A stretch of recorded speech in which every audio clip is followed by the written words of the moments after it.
Single-game franchise record.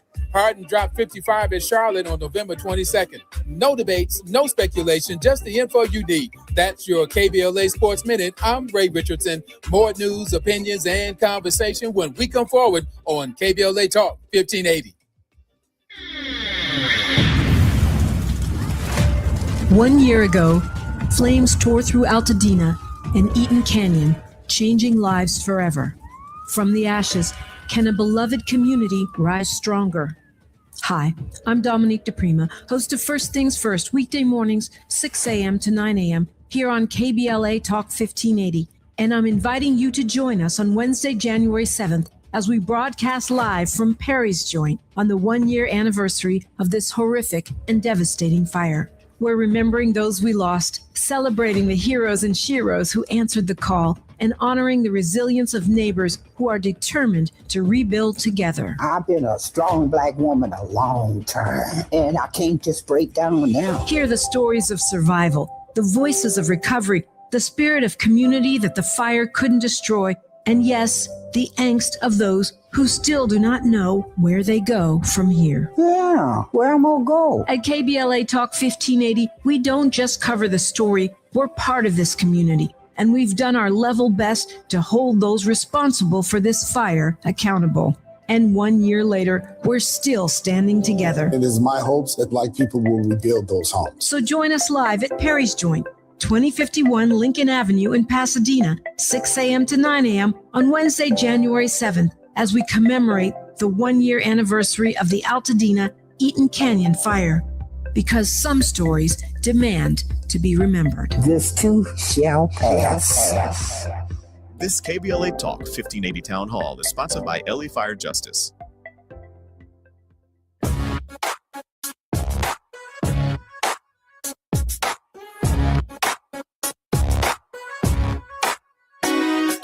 Jesse Jackson Jr. Show. Oh, oh, oh, oh, oh. The Jesse Jackson Jr. Show. Oh, oh, oh, oh, the Jesse Jackson Jr. Show. Oh, oh, oh, oh, oh, the Jesse Jackson Jr. Show. Oh, oh, oh, oh, oh. Come on and talk with me. Come on and listen to me. Come on and talk with me. Come on and listen. KBLA Talk 1580. It's Moving Mountain Mondays on the Jesse Jackson Jr. Show. Our final Monday of 2025. Particularly honored and grateful that two of our regular contributing hosts are joining us, along with a very special guest. Diallo Brooks is an accomplished executive leader with over 25 years of expertise in nonprofit advocacy, strategic initiative development, and civic engagement. As the founder and principal strategist of Civic Vision Strategies, Diallo drives impactful change by helping organizations create innovative solutions to advance social justice, equity, and public policy reform. Atiba is former executive director of the National Black Caucus of State Legislators.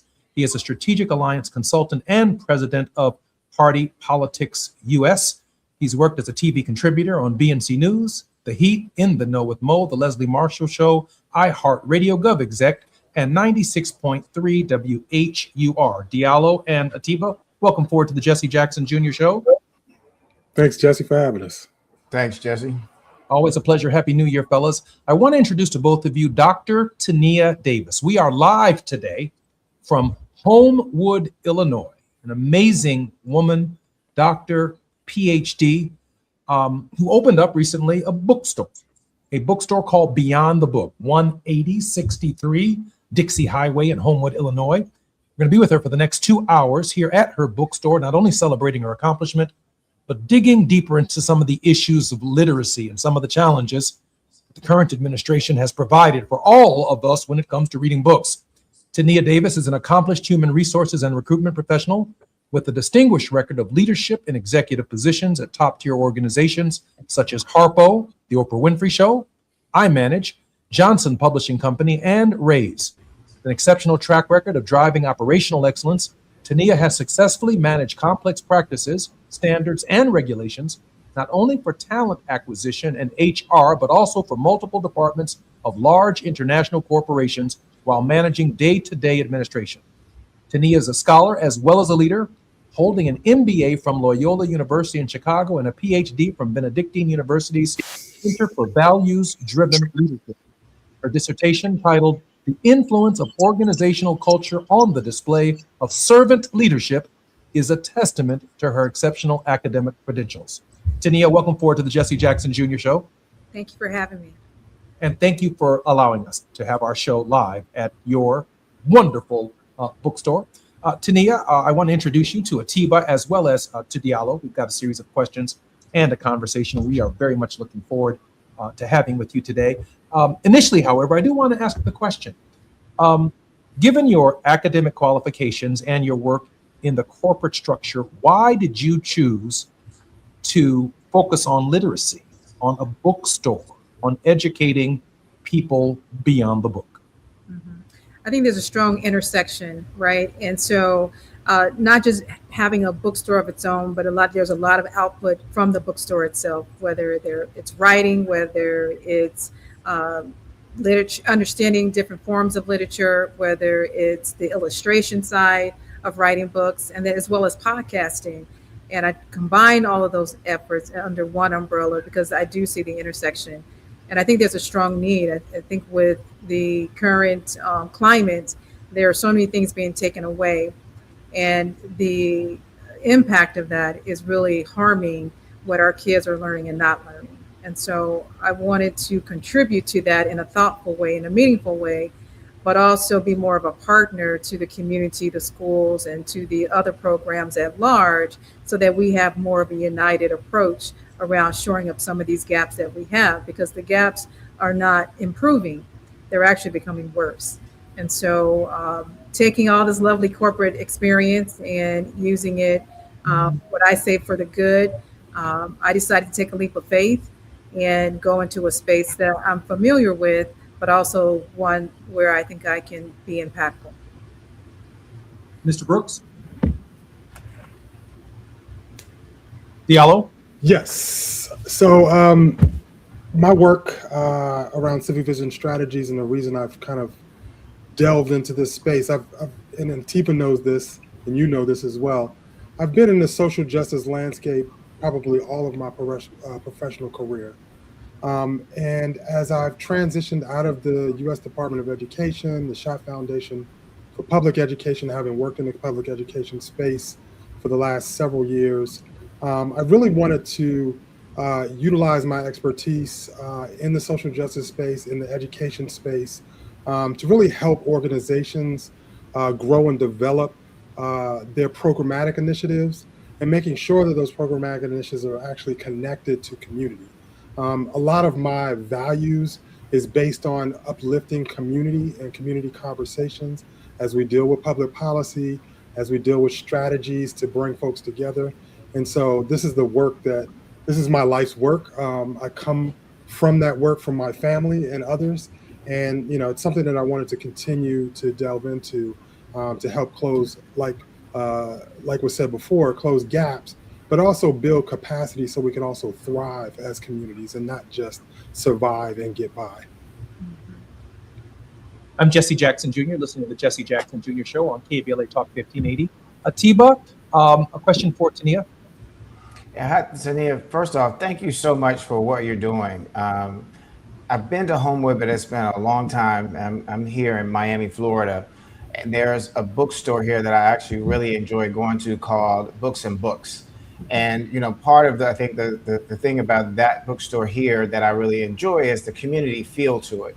And so, when you mentioned the things that you're doing in terms of where you are, and then when I watched and was reading about what you're doing, that part really moves me. But I'm also wondering, in a day and age where people aren't necessarily reading as much, they like to watch or watch podcasts or like to listen to books on audio. What are you seeing and what are you feeling from the community as you've opened your store there at Homewood? Yeah, that's well, good. Tania, let me allow you to answer that when we come forward. I'm Jesse Jackson Jr. We're broadcasting live from Beyond the Book in Homewood, Illinois, 18063 Dixie Highway. More when we come forward on KBLA Talk 1580. It's afternoon drive time with Jesse Jackson Jr. Only on KBLA Talk 1580. Texting privacy policy and terms and conditions posted at textingterms.us. Texting enrolls you for recurring automated text marketing messages. Message and data rates may apply or price stop. Opt out. Hey man, how did the date go? I had to cancel. I don't get paid until Friday. You didn't know that you could get up to a $750 paycheck advance with the Current app? Where was that information yesterday? All you have to do is download the app, see if you qualify. $750. Boom. You think I should call her back? Yeah. I'm going to do it. All right. Need money before payday? Current has you covered. Set up an eligible direct deposit to see if you qualify for a paycheck advance of up to $750. Get ahead with Current. Text LIST to 323232 to sign up today. That's LIST to 323232. LIST to 323232. LIST to 323232. Paycheck advance is offered by FineCo Advance LLC, a financial technology company, not an FDIC-insured bank. Eligibility and available amounts may vary and are subject to change at any time. For full terms and conditions, visit current.com or call 1-888-851-3177 for more information. KBLA Talk 1580. We've got a lot to talk about. KBLA Talk 1580 is committed to self-care and community well-being. Walk Good LA was formed in June 2020, inspired by the Black Lives Matter movement and the beginning stages of the COVID-19 pandemic. What began as a few minutes of breath work and yoga meditation before protests against police brutality turned into a safe space for the community to heal in hard times. The immensely positive response from the community transformed the momentum into a movement. Today, Walk Good LA is a Black and Brown-led community wellness organization based in Los Angeles. They provide spaces for healing through community yoga classes, guided meditations, hikes, run clubs, and other activations throughout Los Angeles that attract hundreds of members weekly. With the help of Propel and Michael B. Jordan, they now have a yoga and wellness studio in Los Angeles called the Walk Good Yard. To join their mailing list and connect with healing spaces, please visit walkgoodla.org. That's walkgoodla.org. Or find them on Instagram at walkgoodla. This is a community call to action, a community call to healing from KBLA Talk 1580. KBLA Talk 1580 is pleased to partner with the Empowerment Congress once again for their 34th annual summit. The summit's theme is From Vision to Action, a forum to unlock participatory democracy, and will feature a nonpartisan gubernatorial candidate forum focused on issues of importance to the African American community. The summit is the signature public policy-oriented observance of Dr. Martin Luther King Jr.'s legacy during the national 3-day holiday weekend that celebrates his life. This year's summit will be held on Saturday, January 17th, 2026 at the California Science Center in Exposition Park from 9 to 11 a.m. Admission is free, but registration is required at KBLA1580.com. All major announced candidates for California governor for the Democratic and Republican Party nominations have been invited to participate in the candidate forum, which will be moderated by Tavis Smiley. An all-star panel of journalists will pose questions to the candidates, and the forum will be broadcast live on KBLA Talk 1580. This is going to be a big year for local, state, and national politics. The political pulse of 2026 beats on KBLA Talk 1580. Now back to more of Jesse Jackson Jr. on KBLA Talk 1580. The Jesse Jackson Jr. Show. The Jesse Jackson Jr. Show. The Jesse Jackson Jr. Show. The Jesse Jackson Jr. Show. King Polly, drop the beat. Come on and talk with me. I'm Jesse Jackson. Listen to me. 1580. Our very special guest is Dr. Tania Davis. And just before we went to the break, Atiba had a question. Yeah, so Tania, the question, if we could go back, is what led you to open a bookstore? And I know it's called Beyond the Book. So could you tell us also the theme in terms of what Beyond the Book is, but also at a time when people seem to be getting away more so from reading books and more so to like listening to podcasts or watching podcasts or podcasts or listening to books on audio. No, that's fair. I've actually seen a nice blend of kind of both, not just podcasting itself, but getting back to the books. But what I see in the center of all of that is connection. I see people trying to form connection, whether it's through book clubs, or whether it's through events in the store, whether it's through general interest groups. And I think that people are longing to find some sort of positive connection that they're missing. So that's one. The beauty of that is we're able to wrap that around different literary initiatives. So whether it's a workshop I'm running for, a writing workshop for kids, working with the school, so there's a collaboration, whether it's actually book clubs, there are so far I've engaged with 12 different book clubs, and this is within one central area and different age groups. And the more I would say the tweens and 30s, they connect to reading differently as well. They like to have a quiet time where they all kind of sit in the same room and read different books. And so they're connecting differently as well. And so I think we have a great opportunity to find that connection aspect for folks and create space. And that space looks differently for different groups. And I'm hoping collectively I can do that and offer it in a way that has sustainability, but also has a strong alignment with the neighboring schools. I do work with a group of teachers I use as a focus group where I understand their curriculum and I try to shore up the books here so that there is some sort of alignment of what they're teaching in their classrooms. And so when someone is buying a book here, there's some sort of relationship in that, right? And so that speaks to the collaboration. And with the younger generation, they're touching books through their form of book clubs, but also through podcasting. I have a podcast studio. So I try to have an offering where not just reading a book itself, but having a book reading experience. Those are two different things. The experience itself has an extension with the bookstore. So I think there's a huge opportunity, and I think Chicago is a strong place for that. I've seen more bookstores open, community-based, community hubs that offer folks an opportunity to connect. And that's really what I'm seeing, to answer your question with one answer, is I'm seeing connection. People want to connect around topics. And typically people connect around food, right? And music. Well, and also around books. And I think we have a great opportunity to kind of bring some synergies there. Does that make sense? It makes a lot of sense. Let me ask a quick question. I got the devil scared out of me this weekend watching one of these Jake Tapper shows. And he was talking about artificial intelligence and how so many young people. I'm sorry. Can you hold for 1 minute, please? Oh, absolutely. There's someone that that's being asked to join the conversation. Oh, hi. How are you? I'm good, thanks. One of the customers. Just a customer to walk in. Hi, I'm Jesse Jackson Jr. Welcome forward to the Jesse Jackson Jr. Show. Welcome. Thank you. Thank you so much. We were just talking with Tania about the contribution that the bookstore represents to the community, and would like to hear and welcome your insights on how important the idea of reading and books are at this hour in American history and American development. Yeah, thank you. I've been here before, new bookstore, and it just popped my head in, and Tania is very welcoming, and we were talking about homeschooling.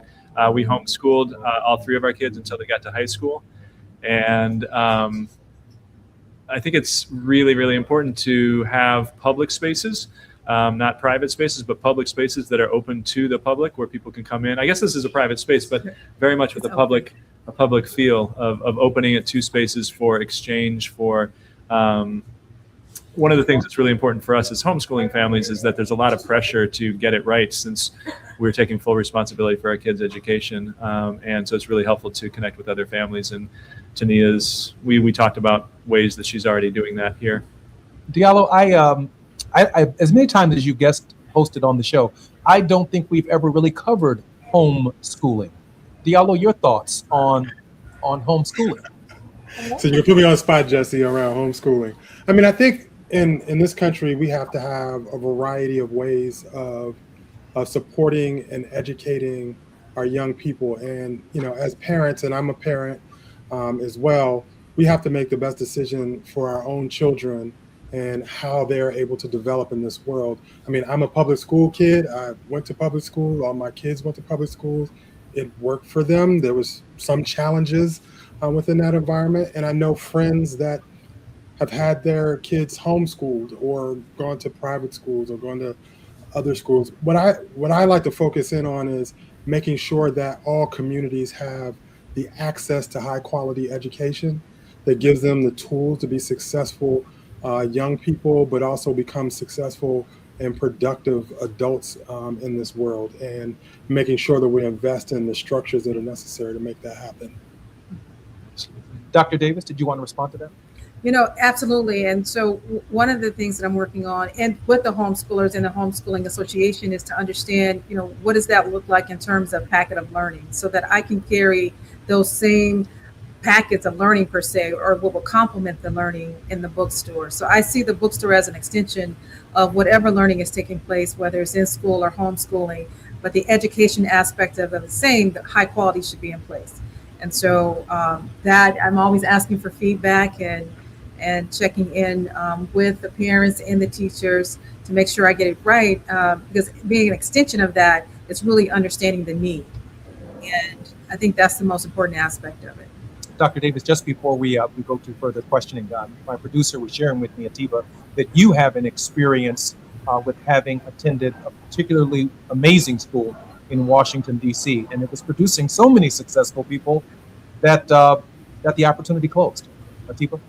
Yeah, so I'm a high school graduate of Paul Lawrence Dunbar High School, first high school for African Americans after slavery. It was called M Street School before it became Dunbar. But thank you for putting that in, because the other side of it is that I went to 7 schools in 12 years, and my mom being an educator, whether or not it was us living overseas or being in the United States, she was always very active in making sure that not only did we have a book in our hand, but that we were in libraries and bookstores, et cetera, or going to programs where there were plays about books. So I'm very fascinated about what it is that you're doing there in the community. And actually, as someone who's written a book, a novel, you know, just in terms of like looking at and talking to people and seeing how we have changes in our society.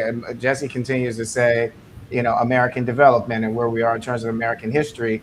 It feels as if we're at a place where we're not using logic as much as we used to, and we're not applying decision-making and analytical skills. And I think a lot of that has to do with when we went to Twitter with reading the news in 120 characters or less and thinking that we knew the whole story.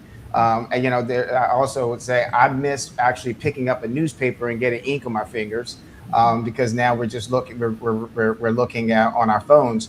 But in terms of from the bookstore, what are you seeing in terms of community? I feel like in terms of the few months that I've been doing this with Jesse, this is the most people that I've seen on our show at one time. And I think that has a lot to do with you and what you're doing right there in the community in terms of engaging and having people there. You know, there's a gentleman sitting behind you. I'm wondering what are his thoughts about the bookstore, as well as what brought him in the first time. Well, I agree with you that Jesse is a lightning rod, but I'm also an avid reader, and I was just really impressed to see that we had a bookstore in the community, and a bookstore that represents us, that we can support, because we can only do so much within the experience of our own lives. But when we read, we can experience through our reading, through our perspective of reading, just an enormous amount of information. And I tell my kids that reading can allow you to experience the world. And so I think we need to read as much as possible. And as you said, it's becoming something that is not as well understood by our younger generation because they have access to social media. So we're getting a lot of popcorn knowledge from social media that doesn't necessarily substantiate or verify information that has references and can be followed up on and verified again. I like that you said that, because it's like we trust what we see very quickly, but we don't take the time to verify it. Absolutely. Yeah. I know that you have your children in the store. If you could call them over too, we're going to bring them on in just a moment. But Tania, even while he's doing that, I did want to raise this question with you because Jake Tapper did scare the devil out of me this week on his program. And he talked about the AI takeover and the challenges of these supercomputers that are in our hands now as phones, where people can get a summary of a book or get a summary of a chapter almost instantaneously without taking the time that your guests and our guests have talked about. Tania, we have about 3 minutes before we come to a hard stop at the 30. And then, of course, we come back. We've got at least another hour and a half on the program. But I'd like your thoughts about the challenges that artificial intelligence for many of the people that you're trying to attract are creating in this space. And Jesse and Tania, if I could also add in also that people will be writing books using AI. So that's a concern of mine as well. And so, I do worry about the art of writing. There's something about the beauty of words. AI cannot replicate the beauty of words and the synergy and combination of words and description of a sunset or description of walking outside and the smell of the air. And so one of the things that I have in programming is around writing workshops so that we can continue, sparking that interest in the younger generation. Who are our next authors? I'm concerned that, if that's left to AI, we'll have robotics in writing and not the emotion and passion and feeling emotion. There is something about reading a book where it kind of takes you in another place. And so I will run summer boot camps for kids, and I'm running poetry slams. There's one coming up in January, and I'm working with the junior high school for a February and March poetry slam. And I think it's important, one, to understand what is the art of writing outside of AI, outside of computers. And I do worry that the art itself, because we're leaning so much on technology, that we will miss a large part of our history around the architecture of writing itself. And so it is one that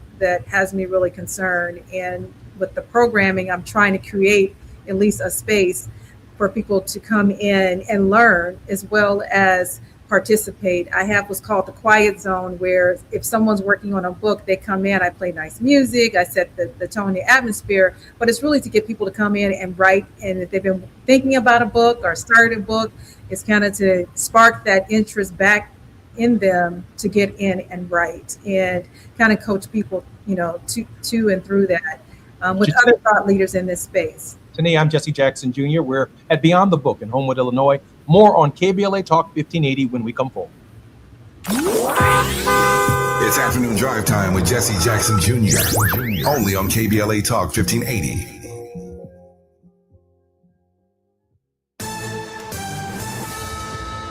Amber Payton with BIN News Now. Black New York City Mayor Eric Adams says more than 25,000 illegal guns have been taken off of city streets since he took office. Getting thousands of guns off the streets has helped drive a 55% decrease in shootings. Adams and NYPD Commissioner Jessica Tisch say shootings have hit record lows for 12 straight months.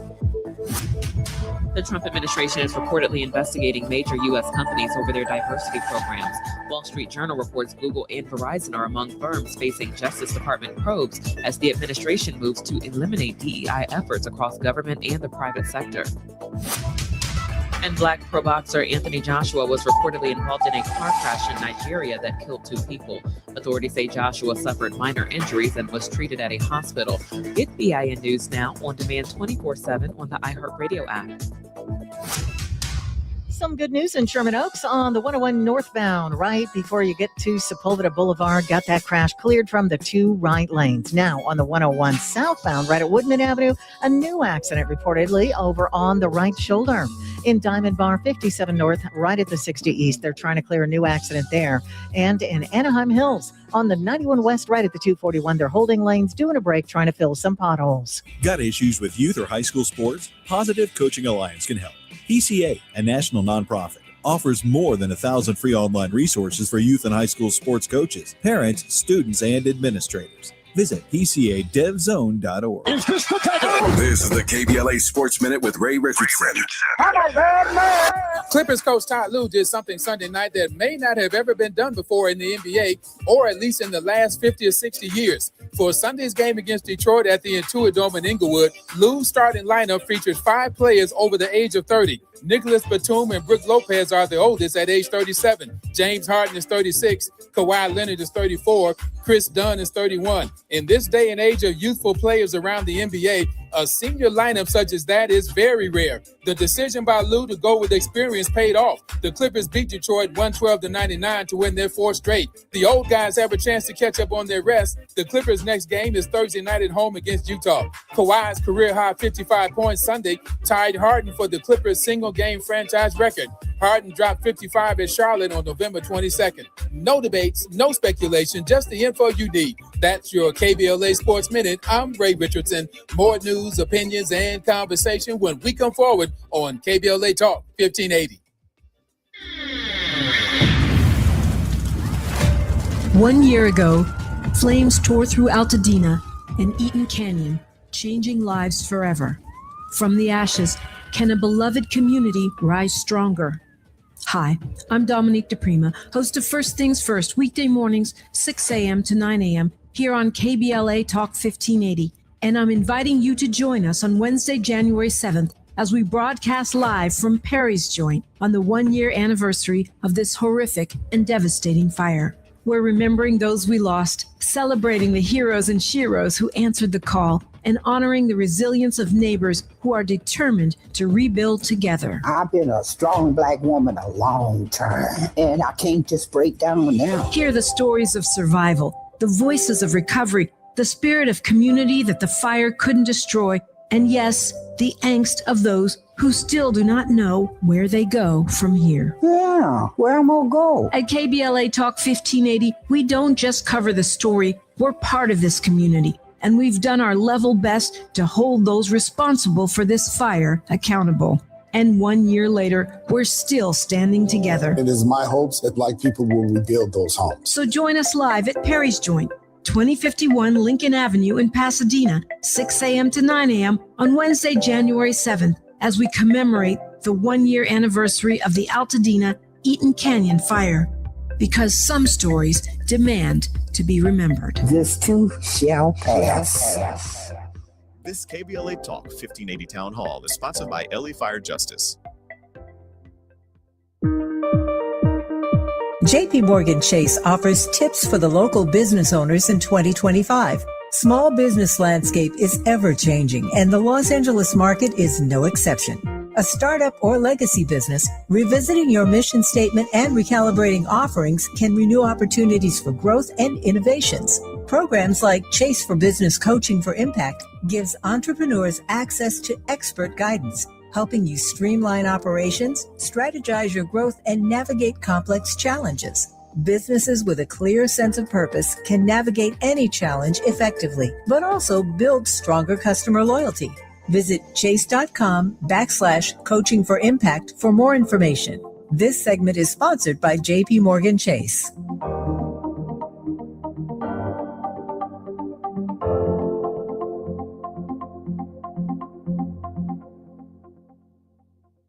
My mom has decided to learn to paint, and she's good. My dad's now into creative cuisine, and I've already put on 6 pounds.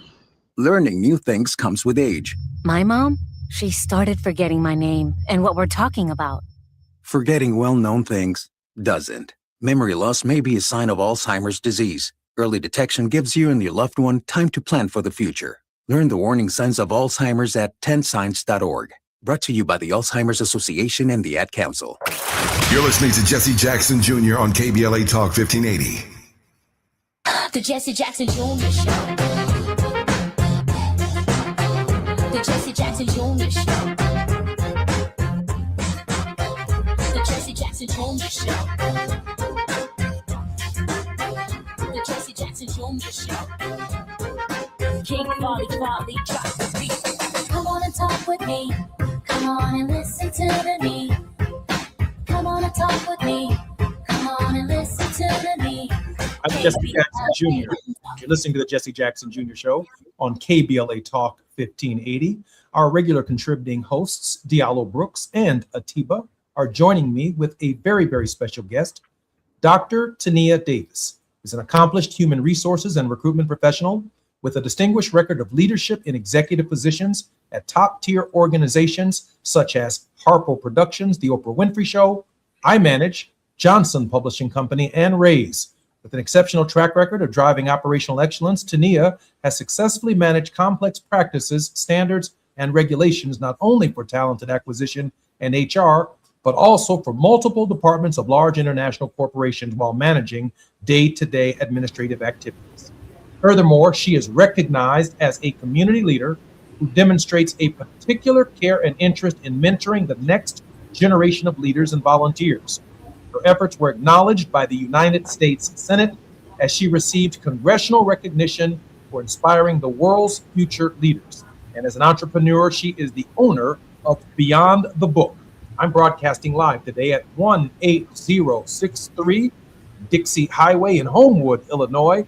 And our very special guest is Dr. Tania Davis. Dr. Davis, welcome forward to the Jesse Jackson Jr. Show.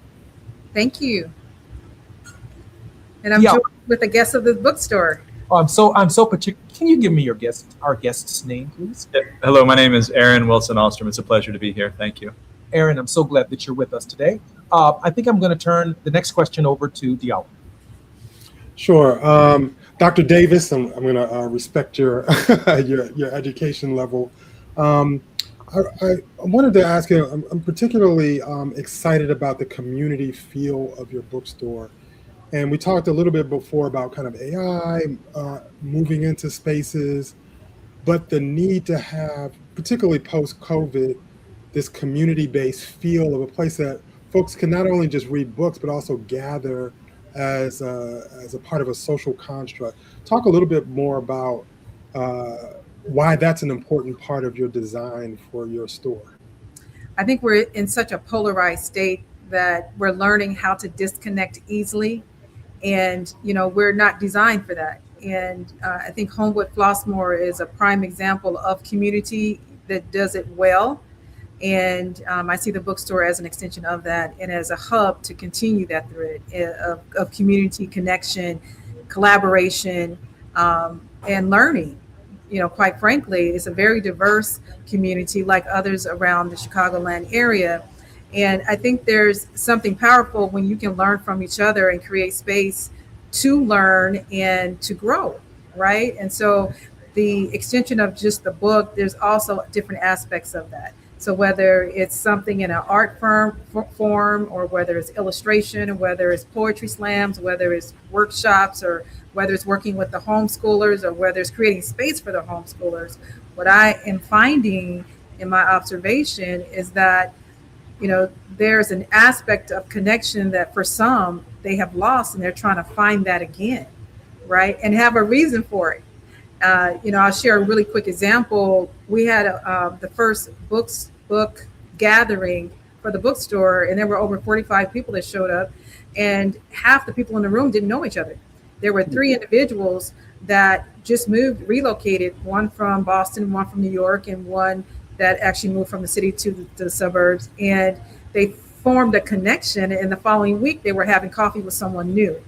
And they were more excited about that than the actual conversation of the book, even though everybody gathered for the book. And so that's just one of many examples. And, I think that this is something that we really need to get right. And if we can align that with something that is very critical in society today, and that's reading and writing, the art form itself, I think that just makes a stronger community. Mr. Wilson, why don't we bring you into the conversation? Your thoughts on that question raised by Diallo? Yeah, I think I lived in a co-housing community in Michigan for 10 years with my wife and my kids before we moved here.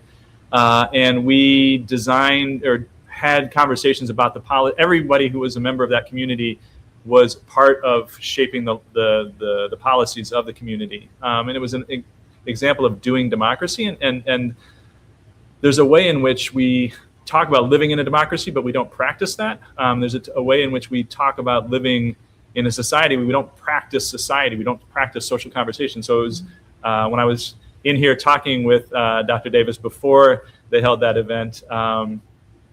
Tania? Yeah, Tania is fine. Yes. It was exciting because we weren't. She wasn't sure who was going to show up, and there's power in hosting a conversation and not being sure who's going to show up, and not knowing who's going to be sitting next to you, and then having a conversation together. We've very much through social media lost that art and that skill of having conversations, of hearing different perspectives, of talking with nuance as opposed to slamming other people and clapping back and all of that stuff. So I think what is happening here is powerful and needed. Atiba? There's so much to unpack. I mean, Diallo has talked about justice, and we've talked about homeschooling, we're talking about community. I'm going to go back and just make it a little bit more personal as a novelist, as someone who's written their first book. How does someone get their book into your bookstore? How do you identify what you want to offer to your readers? And do your readers often come to you and tell you maybe some of the things that they'd like to see in the bookstore?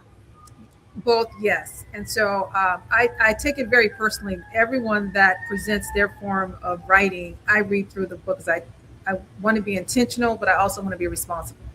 And I'm very concerned about content today and the writing that goes into the books. I've written 2 books myself, and I'm an award-winning author. And so one, I know the practice and the rigor that goes into writing a book, but I also know the challenges and struggles to launch that book out. So one, I create space for new authors. I have an entire bookcase just for local authors, and I also give them space for book signings. I host their book signings as well. So one, I encourage it. I create space for it. And then also I provide feedback, working with the publishers. I've seen all sides of publishing now, and I'm able to offer feedback and insight into how publishers will look at their work. And if there's an opportunity to tweak it, I provide that candor as well. I do think it's important in creating space and cultivating the next generation of writers, or even those that have been writing, to pass that on. So I'm creating these different hubs where current authors are able to also partner and mentor up-and-coming authors. But I think content is very important. I've seen some content extremely brilliant, and then, I've seen, honestly, AI generated as well. And I think that we have an opportunity to hone in on the authenticity of the writing, but also the holistic aspect of writing techniques itself. I'm particularly proud of Beyond the Book here in Homewood, Illinois, but I also want to indicate that in Los Angeles, where we're broadcasting live, the last bookstore, Skylights Books, Chevalier's Books, Book Soup, the Rip Bodice, and the Reparations Club are also bookstores, Tania, that are looking at this kind of model as interactive, connecting them to schools, connecting them to communities, and not just a room filled with books and shelves with books, but actually an enjoyable experience. Yes. Yeah, and I mix in both, right? So you'll see top titles that are in the top 50, but I also mix it in with new authors, up and coming authors. And so if someone is accustomed to reading a penny, I might partner with another author that has somewhat stylistic the same, so they're introduced to a new author as well. And so I think that's the beauty of curating the books the way that I have, is that it highlights, yes, they're traditional, but it also brings in new. And I follow the analytics around that, and I look for patterns of reading behavior as well. I think there's some insightfulness around that. And then, in working with the younger generation, I call them, they're writing fantasy. So if you have all these different dynamics of readers. Tania, let me just slow you down for 1 second. We'll be right back. Tania is going to be with us. I'm Jesse Jackson Jr., listening to KBLA Talk 1580, the Jesse Jackson Jr. Show. Our very special guest, Dr. Tania Davis. More when we come home. While you're stuck in traffic, we can at least bring you up to speed on the news of the day. You're listening to Jesse Jackson Jr. only on KBLA Talk 1580.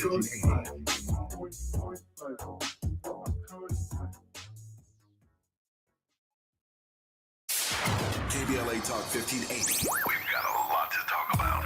KBLA Talk 1580 reminds you, when we fight, we win. The Youth Justice Coalition is challenging America's addiction to incarceration and discrimination. YJC works to dismantle policies leading to mass incarceration, law enforcement violence, and the school-to-prison pipeline. Their approach, transformative justice, community intervention, free LA high school, legal defense, and system monitoring. YJC promotes safety without relying on prisons. Their goal, prevent system contact and help people exit the system through direct action, advocacy, and education. Want to get involved or need help? Call 323-235-4243. That's 323-235-4243. Join YJC in creating change. When we fight, we win. KBLA Talk 1580, your voice for justice. This is a community call to action from KBLA Talk 1580.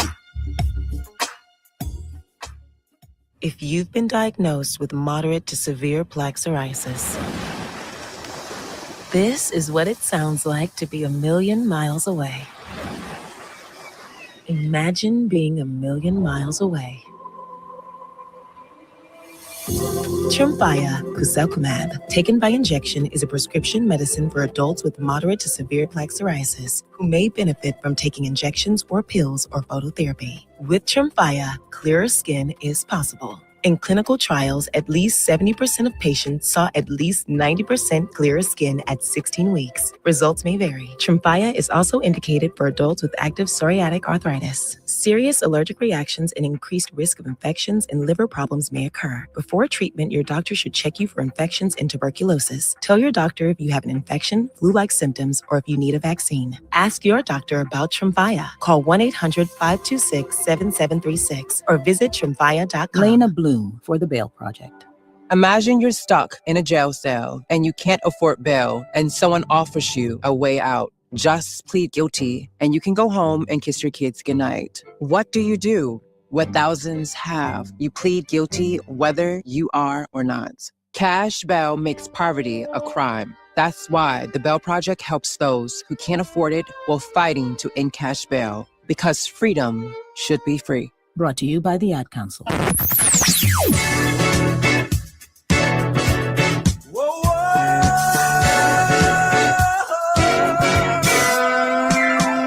This is KBLA Talk 1580. Talk radio. That's music to your ears.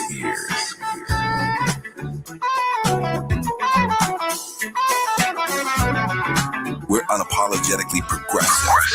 KBLA Talk 1580. Now back to more of Jesse Jackson Jr. on KBLA Talk 1580. The Jesse Jackson Jr. Show. The Jesse Jackson Jr. Show.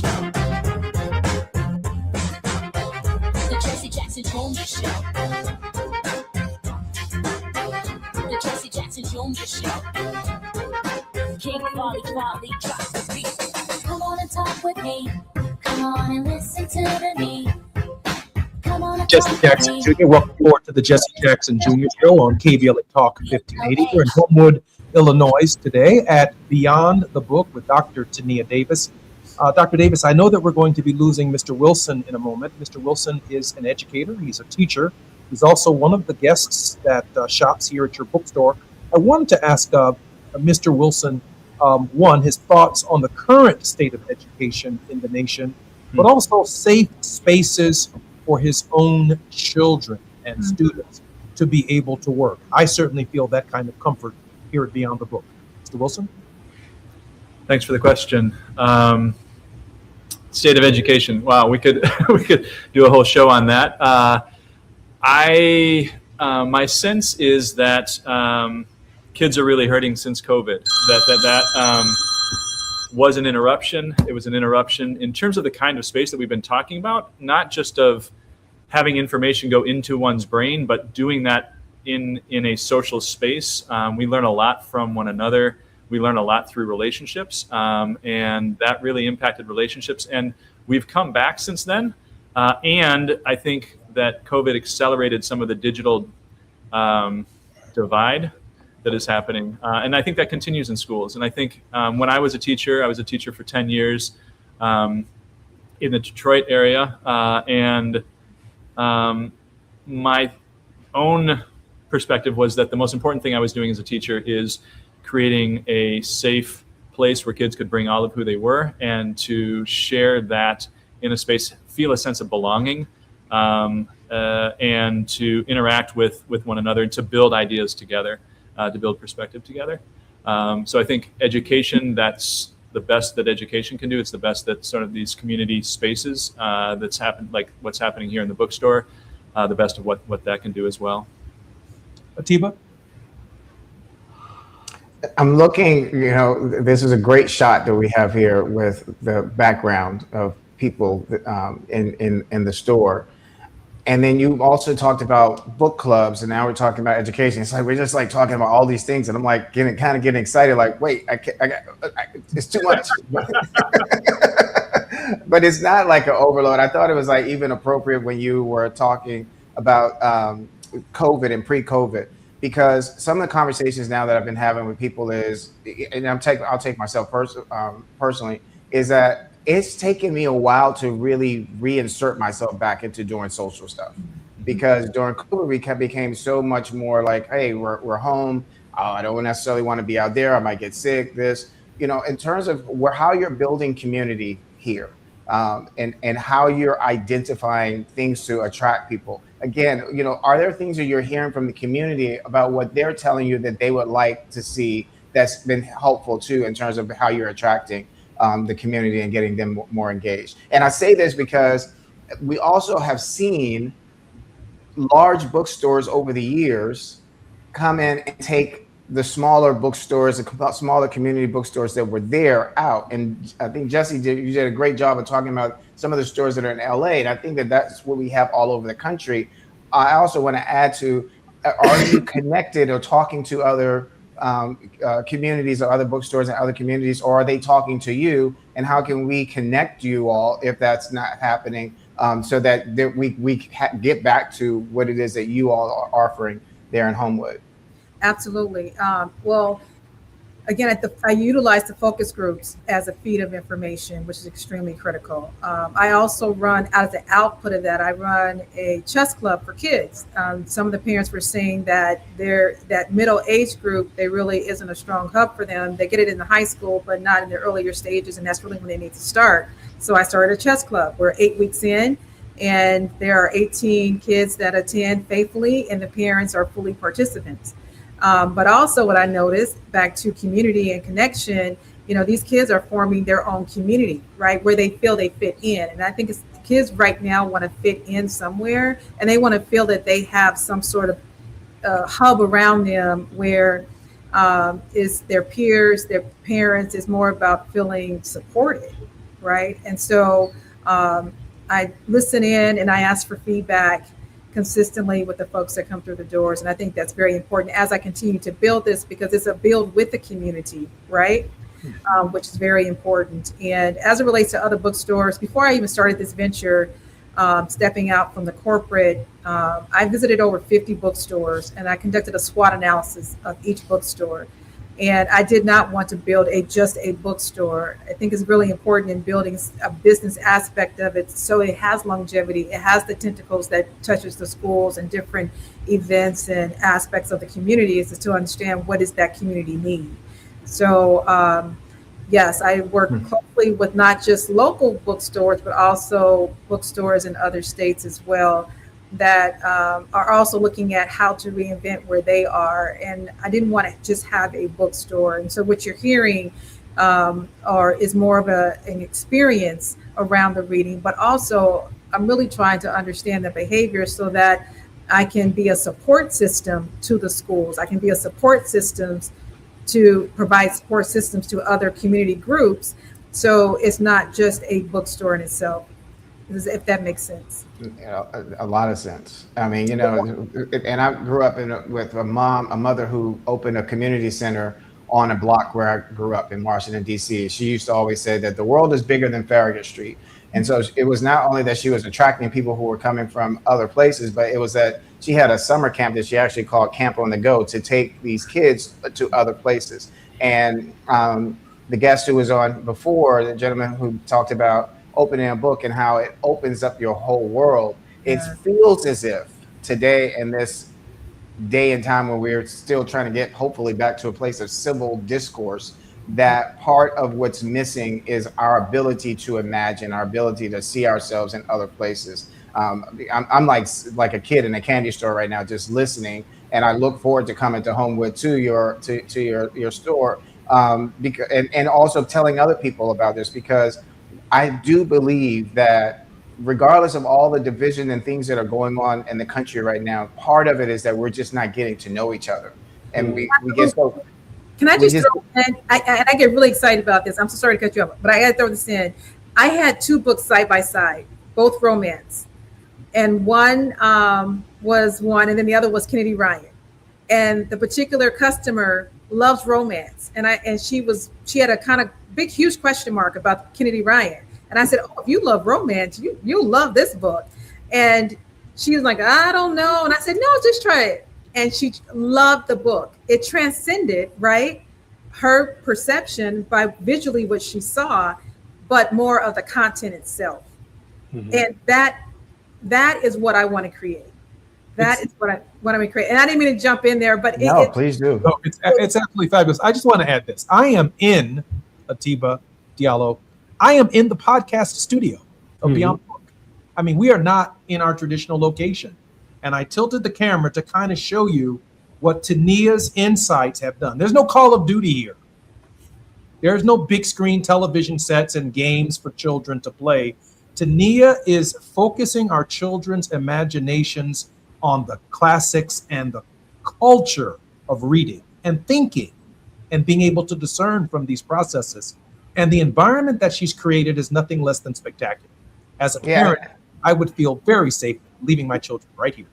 And I'll add this in, as a kid, I lived in West Africa, no television for 2 years. I read over 300 books in a year. And it was because we didn't have television. So we had to create our own imagination. So my fascination with books started a very long time ago. I'm particularly impressed. I'm Jesse Jackson Jr. You're listening to the Jesse Jackson Jr. Show. This is our last Monday in 2025. We have an extended 2-hour program here at Beyond the Book in Homewood, Illinois. I want to thank Atiba and Diallo for joining us in the first hour, and I can't wait for the new year with both of you gentlemen as we prepare to come forward. Thank you so much, guys. Thank you. Thank you. Appreciate you. Thanks. Tania, I'll be back with Tania Davis more when we come forward on the Jesse Jackson Jr. Show on KBLA Talk 1580. Happy New Year, everyone. Our final 2 shows of 2025. KBLA 1580 Santa Monica. I'm Amber Payton with BIN News Now. A man will spend years in prison for a hate crime attack in Kent, Washington. Prosecutors say Aiden Hernandez Mayoral pleaded guilty after making racist remarks and stabbing a black woman on a Metro bus. She survived because she was wearing a puffy jacket. Sentencing is set for March. Black Maryland Attorney General Anthony Brown and a coalition of attorneys general have secured a court order blocking the Trump administration from imposing illegal conditions on FEMA grants. The lawsuit argues the administration was unlawfully interfering with emergency and disaster relief funding, and Brown says the ruling protects Maryland and other states' access to critical aid. And the sons of Sean Diddy Combs, Justin and Christian, are partnering with Zeus Network on a new docuseries addressing their father's legal troubles. The series follows his criminal trial and prison sentence and comes after rapper 50 Cent and Netflix released a documentary Diddy's team calls a hit piece. Get BIN News Now on demand 24/7 on the iHeartRadio app. In Studio City on the 101 South at Laurel Canyon Boulevard, got a stall blocking the left lane. It's already a slow ride from the 405. In North Hollywood on the 170 South at Magnolia, got a new accident. This is blocking the carpool lane. Anaheim Hills, 91 West at the 241. They're going to hold lanes and do a break, trying to fill some potholes. And in Diamond Bar, 60 East right at the 57 North, got a stall blocking the middle lane right before that transition. Got issues with youth or high school sports? Positive Coaching Alliance can help. PCA, a national nonprofit, offers more than 1,000 free online resources for youth and high school sports coaches, parents, students, and administrators. Visit PCADevZone.org. This is the KBLA Sports Minute with Ray Richardson. Clippers coach Ty Lue did something Sunday night that may not have ever been done before in the NBA, or at least in the last 50 or 60 years. For Sunday's game against Detroit at the Intuit Dome in Inglewood, Lue's starting lineup featured 5 players over the age of 30. Nicholas Batum and Brook Lopez are the oldest at age 37. James Harden is 36. Kawhi Leonard is 34. Chris Dunn is 31. In this day and age of youthful players around the NBA, a senior lineup such as that is very rare. The decision by Lue to go with experience paid off. The Clippers beat Detroit 112-99 to win their 4th straight. The old guys have a chance to catch up on their rest. The Clippers' next game is Thursday night at home against Utah. Kawhi's career-high 55 points Sunday tied Harden for the Clippers' single-game franchise record. Harden dropped 55 at Charlotte on November 22nd. No debates, no speculation, just the info you need. That's your KBLA Sports Minute. I'm Ray Richardson. More news, opinions, and conversation when we come forward on KBLA Talk 1580. Break out the champagne. Everybody get a glass. Tavis Smiley is now ranked number 16 nationally and the highest rated talk show hosted by an African American on the 2025 Talkers Heavy 100 list of the most important talk radio hosts in the nation. Last year, Tavis ranked number 33 and the year before, number 45. The Tavis Smiley Show has rapidly expanded its national syndication to now include nearly 50 radio stations across the country and counting. Congratulations, Tavis. Yay, yay!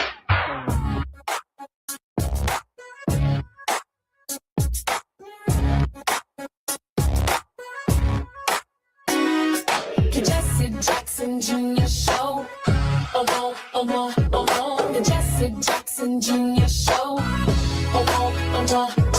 The Jesse Jackson Jr. Show. The Jesse Jackson Jr. Show. Come on and talk with me. I'm just looking forward to the Jesse Jackson Jr. Show on KBLA Talk 1580. The Faith Not to Fall. Reverend Teresa Horde Owens is our regular contributor in this hour, and she joins us as well here at the Beyond the Book store here in Homewood, Illinois, 18063 Dixie Highway. Here at Homewood, Illinois, our very special guest in this hour is none other than Dr. Davis. I'll come to her biography and her introduction in just a moment. But Reverend Terry Horde Owens is the general minister and president of the Christian Church Disciples of Christ in the United States and Canada, an author and advocate for the church living out its calling. She is the first person of color and second woman to lead the denomination since her election in 2017. Reverend Horde Owens' ministry actively reflects the disciples' priority of being an anti-racist church, being a movement for wholeness, welcoming all to the Lord's table, even as God has welcomed us. In keeping with the disciples' historic commitment to Christian unity, she serves in leadership at the National Council of Churches as the treasurer of the governing board and a member of the World Council of Churches Central Committee. Reverend Owens, welcome forward to the Jesse Jackson Jr. Show. Welcome. As always, I've enjoyed the first hour with all the talk about reading and books. I'm particularly excited that Tania Davis is our very special guest, an accomplished human resources recruitment professional. Tania is a scholar as well as a leader, holding an MBA from Loyola University of Chicago and a PhD from Benedictine University's Center for Values-Driven Leadership. Her dissertation, titled Influence of Organizational Culture on the Display of Servant Leadership, is a testament to her exceptional academic credentials. Tania, welcome forward to the show. Thank you. Tania, let me ask you a question about servant leadership. We are joined with the Disciples of Christ General Minister and President, a regular contributor on the Jesse Jackson Jr. Show.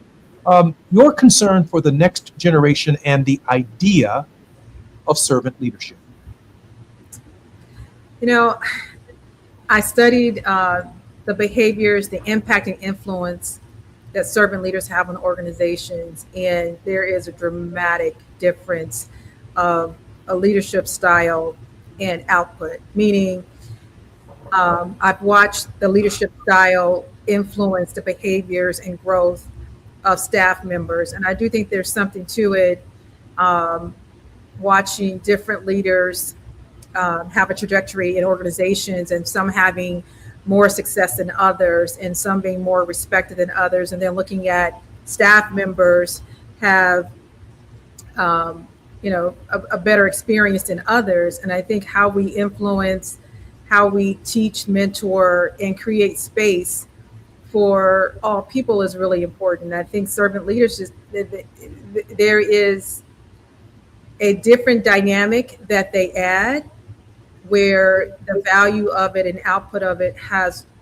more sustainability and longevity within organizations. And all the research that I've conducted shows that there is something to leading and caring, and it's not a weakness and it's not a soft leadership, but it's actually a strength to be able to get the best out of the talent that's around you and identify where the superpowers lie and help everyone have a strong, experience within an organization based on the skills that they bring to the table. So the different dynamics of it, I think is very important. I think it's more important today, where there are voices feeling not heard and people feel that they are getting lost in the shuffle, or feeling that there's more of a dogmatic way to lead and there's more of a spotlight on that behavior versus the behaviors that really help people thrive. I think there's a huge difference in that, and I've seen that throughout my career. I do want to acknowledge the presence of Tiba and Diallo, who are still staying with us. Madam President, your thoughts on Tania's response to the question of servant leadership and your experience in this realm. Well, I'm fully appreciative and respectful, certainly, of her study of the phenomenon, and it is what she's really bearing witness to is it has to be intentional, right? It has to be the work that we do to build leaders. People don't just pop up. People just don't develop in the ways that we would like to. Children just aren't raised without direction and formation. And certainly in my own work in the church, I love it when I'm the oldest person in the room. And that at my age now, that often happens. But it's time for us to make room for others. And the way that we do that is not just to let them run free, but we bring them, we come alongside them while they're early in their stages of development in leadership, ensure that they get exposed to different kinds of experiences. I think the more experience gives you preparation, the more preparation you have, then the more options you have. You encourage as much education as possible, not because you want people to pursue a particular vocation, but because you want to give them options and you want to expose them to ways of thinking. You want to, even religious leaders, they need to be exposed to different religious traditions, different rituals, different communities. I'm loving being exposed to Dr. Davis's bookstore. My dad is Professor Emeritus of Africana Studies at Knox College in Galesburg, Illinois. I grew up in Terre Haute, Indiana, and during his journey through his master's and doctoral work, from the time I was about 7 years old, my brother, sister, and I had to read one book a week by or about Black people, or we did not get half of our allowance. And so our library, by the time I was graduating from high school, was pretty intense. And I continued to minor in African American studies, but I used to mimic my dad. He gave me an old briefcase, and I put my Dr. Seuss and all my other little books, and I walked around like my dad did with a briefcase because that's what I saw. I love books because that's what I saw. I was required to do it, but that's what I saw. And I think we have to help them see and give them these experiences. It's an intentional process. Mentoring is intentional. I'm Jesse Jackson Jr. You're listening to Jesse Jackson Jr. Show on KBLA Talk 1580. When we come forward, Diallo, Atiba, Dr. Tania Davis, and the President and General Minister of the Disciples of Christ Church are our very special guests on KBLA Talk 1580, our last Monday in 2025. More when we come forward on KBLA. It's afternoon drive time with Jesse Jackson Jr. Only on K. Texting privacy policy and terms and conditions posted at textingterms.us. Texting enrolls you for recurring automated text marketing messages. Message and data rates may apply or play. Stop, opt out. Hey man, how did the date go? I had to cancel. I don't get paid until Friday. You didn't know that you could get up to a $750 paycheck advance with the Current app? Where was that information yesterday? All you have to do is download the app, see if you qualify. $750. Boom. You think I should call her back? Yeah. I'm going to do it. All right. Need money before payday? Current has you covered. Set up an eligible direct deposit to see if you qualify for a paycheck advance of up to $750. Get ahead with Current. Text list to 323232 to sign up today. That's LIST to 323232. List to 323232. List to 323232. Paycheck advance is offered by FindCo Advance LLC, a financial technology company, not an FDIC-insured bank. Eligibility and available amounts may vary and are subject to change at any time. For full terms and conditions, visit current.com or call 1-888-851-3177 for more information. KBLA Talk 1580. We've got a lot to talk about. KBLA Talk 1580 reminds you that we keep us safe. Every girl deserves a chance to shine. That's the belief behind Forgiving for Living, Inc. Since 1999, this organization has been empowering at-risk girls ages 13 to 18, helping them overcome behavioral and mental health challenges. Founder Wendy Gladney's personal journey inspired the mission to give girls hope and purpose through the power of forgiveness. Through their ambassador program, workshops, and annual conference, Forgiving for Living has touched over 3,000 young lives, providing mentoring, life skills, training, and tools for building self-esteem and confidence. You can make a difference. Visit forgivingforliving.org to donate, volunteer, become a mentor, or find help for a young girl in need. Forgiving for Living, Inc., building brighter futures for young girls. Visit forgivingforliving.org today. This is a community call to action from KBLA Talk 1580. KBLA Talk 1580 is pleased to partner with the Empowerment Congress once again for their 34th annual summit. The summit's theme is From Vision to Action, a forum to unlock participatory democracy, and will feature a nonpartisan gubernatorial candidate forum focused on issues of importance to the African American community. The summit is the signature public policy-oriented observance of Dr. Martin Luther King Jr.'s legacy during the national 3-day holiday weekend that celebrates his life. This year's summit will be held on Saturday, January 17th, 2026 at the California Science Center in Exposition Park from 9 to 11 a.m. Admission is free, but registration is required at KBLA1580.com. All major announced candidates for California governor for the Democratic and Republican Party nominations have been invited to participate in the candidate forum, which will be moderated by Tavis Smiley. An all-star panel of journalists will pose questions to the candidates, and the forum will be broadcast live on KBLA Talk 1580. This is going to be a big year for local, state, and national politics. The political pulse of 2026 beats on KBLA Talk 1580. Now back to more of Jesse Jackson Jr. on KBLA Talk 1580. The Jesse Jackson Jr. Show. The Jesse Jackson Jr. Show. The Jesse Jackson Jr. Show. The Jesse Jackson Jr. Show. King Folly, drop the beat. Come on and talk with me. I'm Jesse Jackson. Welcome forward to Jesse Jackson Jr. Show on KBLA Talk 1580. It's Moving Mountain Mondays with our very special guest, the President and General Minister of the Disciples of Christ Church, Reverend Terry Boyd Owens. Our very special contributors, Atiba, as well as Diallo Brooks. We are at Beyond the Book in Homewood, Illinois. You all have got to see this space. Atiba, I can't wait to host your book, Saving Grace, right here at the bookstore. And Diallo, should you write a book, and I think you are on several of them. I can't wait to host you here as well, and I think I got a couple of books I'm ready to re-release right here. The space is absolutely fantastic. 18063 Dixie Highway. You've got to see this place. Let me come forward to the question that was raised just before the break. Give Atiba and Diallo an opportunity to respond to this question of servant leadership. Diallo? Sure. So it's something that hits very close to my heart, particularly because of the work that I do. Working in the social justice space, I really believe that all of our work in leading organizations should be around servant leadership.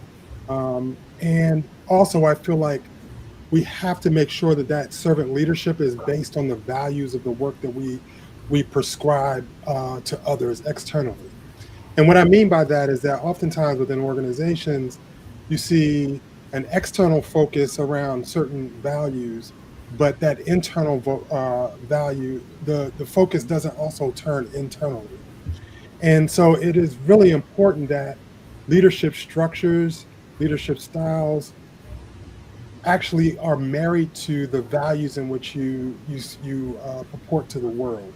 Meaning that if your values of fairness, of equity, of inclusion, of diversity, things of that nature don't exist internally, then you're missing the mark as a leader, as an organization, as a structure. And I think there's an intentionality about that. And I love, Tania, that you mentioned before around the fact that you have to be intentional with the thought process of bringing those values to the work. And it's important that we not only support that, but we also train folks and have the continued conversation. Because one thing I know about leadership is that it's a continued evolutionary process. Because we're individuals, we bring our own biases to the places and spaces that we're in. And we have to be intentional about unpacking those biases in ways that help to grow the folks around you. And for me, it's really, really important, particularly when you're working with a lot of younger staff members within organizations, is to ask those folks, where do they see themselves in 5 years, 10 years down the road? And how is this position, how is the work that they're doing, how am I as a leader helping to support that growth in that person that is working with me? And I think you get better outcomes within your organizations, within your structures, when you're truly caring about the folks that you work with, but also not just caring in words, but caring in actions, meaning doing the things necessary to create healthy environments for those folks to flourish and to thrive. Let me ask Tania if you'd like to respond to that first, but then I certainly want to hear Atiba's thoughts on servant leadership, and then return our program to the president and general minister. Tania? No, I totally agree with everything he said. I mean, I just put a bow on it, and I've seen evidence of that. And the intention behind it is so critical, because people know. They know if you're really trying, they know if you're not, they know if you're including them, and they know if you're not. Whether it's subtle or whether it's microaggression, people know. And I think we've seen enough evidence of that. So thank you for that. I agree with all of that. Atiba. So first off, one of the reasons why I really like being on this show with Jesse is that I'm always learning something new. To be honest with you, I never heard the term servant leadership until just now. And so I looked it up. But as all of you were talking, there was something that came to mind. One is something that Nelson Mandela said about being a leader, that a leader leads from behind, and that it was like herding sheep, that if the leader is out front of the sheep, when he gets home, he won't have any. And it also made me think of something from Dr. Benjamin Mays about you make a living by what you do, you make a life by how you serve. And right now we're living in the context of it feels like we're in a whole nother universe, right? Because we have leaders who seem to be putting themselves so out front that we don't see them in any way, in terms of my opinion, looking as if they intend to serve or to even serve the needs of those who they are supposed to be leading. So, I'll wrap up my piece with a bow and just say what each of you all said, I'm in total agreement. Madam President? Yeah, I just want to go back to what Diallo said about making sure that the values that you're projecting as a leader, as a part of an organization outwardly, are the same values indeed that you are honoring and really insisting upon internally. And in a world like mine, I'm a second career minister, so I was in the last 8 years come to this role, spent most of my time in corporate America, and then I was an associate dean at the Divinity School at the University of Chicago after I went to seminary. So I brought a different understanding of leadership into this religious space where, church folk just must be nice. And my denomination is 80% white, 10% black, 6-7% Hispanic, and 2 to 3% Asian Pacific Islander. So there's a variety of cultural values that are smashing up alongside religious values and even inflect those religious values. But we are often lamenting, right? The fact that, our congregations are getting smaller. I don't care what the culture is. People are moving away from organized organizations of any kind, church, even fraternal organizations, civic organizations. And I'm just curious about what our guests today think about. How are we instilling these values? Where are the places where we're creating and incubating environments beyond, and even preparing people to do that in their homes, because those values are being instilled in different ways than they were when some of us were growing up. And we can lament that, or we can see how we in our own way can influence the installation of and incubation and development of these kinds of values in our young people. They're looking to different things to model themselves after. I find it somewhat concerning, and we're trying, not just me, but anybody who's in organized religion these days is trying to figure out. I'm not as concerned about the numbers of the people in the pews, as I am about our continued impact on social justice and society, and how my organization can help people understand that I really am committed to those values that I speak about. So I'm just curious, how are you all thinking about this? How do we instill the values? What structures, organizations do we need to create or maybe recreate in order to do that? Dr. Davis? I think at Beyond the Book is creating space for the conversation itself, and everything with intention. I mentioned earlier, even with reviewing books that come into the bookstore from independent authors, right? I don't accept every all content. I look for content that aligns with the principles of the store, and I think creating the space for people to have the conversation. I think the conflict itself, we see that and we see the evidence of that, but what we don't see is how people resolve things. And so I think just having the ability to have the conversation and have disagreement is more critical than anything, because when I talk to the young people, they don't see that reconciliation. They see one or the other. Right. And so the word "and" is missing. It's you or that, you or that. And so that's polarizing. And if you don't have the word "and" or "if," then you're discounting some sort of agreement or some sort of reconciliation or some sort of conversation to have a difference of opinion. And so what I am very intentional around at Beyond the Book is creating space to have the different "and" conversations. And I have books that have different "and," so that we can start inviting different perspectives to have different conversations, to educate, to enlighten, or just to be present to hear something that is coming from a different voice. And that takes time, that takes repetition, right? But it also takes maturity in the room as well for those conversations to exist. I in this moment, I got to say this, Atiba, it looks like the books that you and I have written have a hurdle to overcome before we get in this store. Diallo actually has a leg up because she talked with Dr. Davis before He's you. curating her store. Yeah. He has a roadmap. Curating her store. That's funny.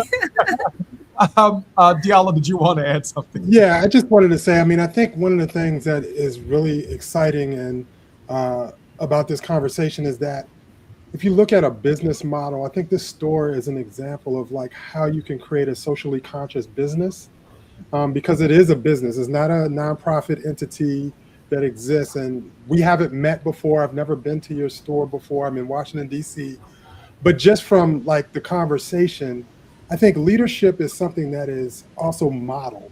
And so when folks see that even in business practice, you can have a community-focused business practice that lives its values, that is welcoming to the community, but at the same time is developing a structure to be able to make a profit, because that's what you want to do as a business, but do it in a socially conscious way. And I think that's the kind of modeling of behavior. And I think to your question, Reverend, where do we go? We have to go to the places and spaces that people are.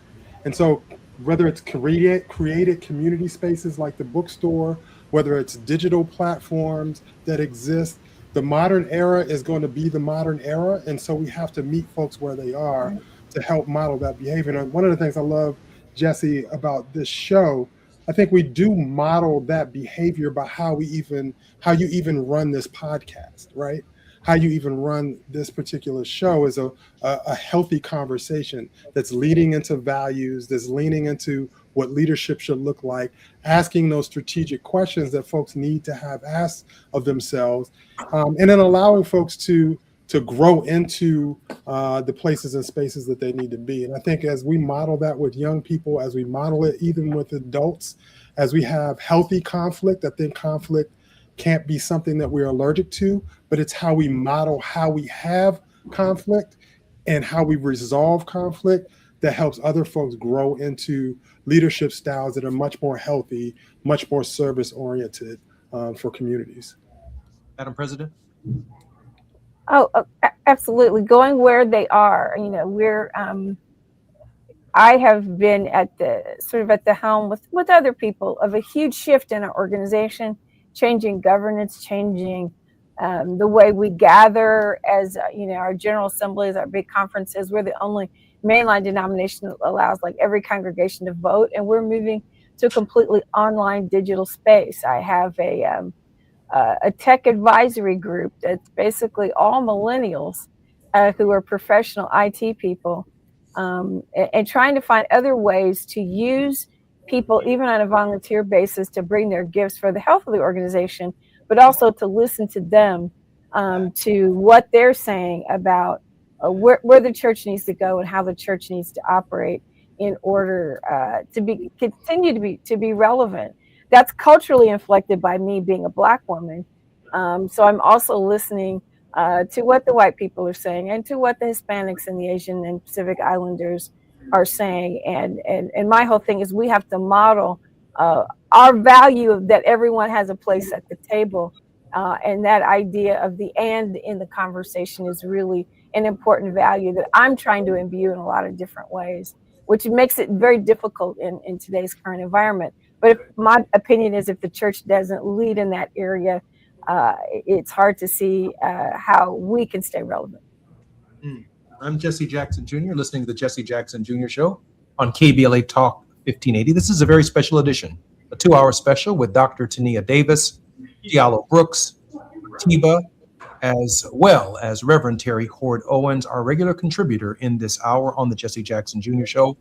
More on KBLA Talk 1580 when we come forward. It's afternoon drive time with Jesse Jackson Jr. Only on KBLA Talk 1580.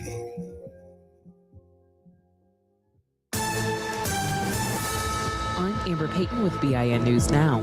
Black New York City Mayor Eric Adams says he's excited about life after City Hall, hinting he plans to use cryptocurrency to help fight anti-Semitism. You know, I want to go back to school, but I also want to use cryptocurrency. Adams says travel will be part of his next chapter as he prepares to leave office after Mamdani is sworn in on New Year's Day.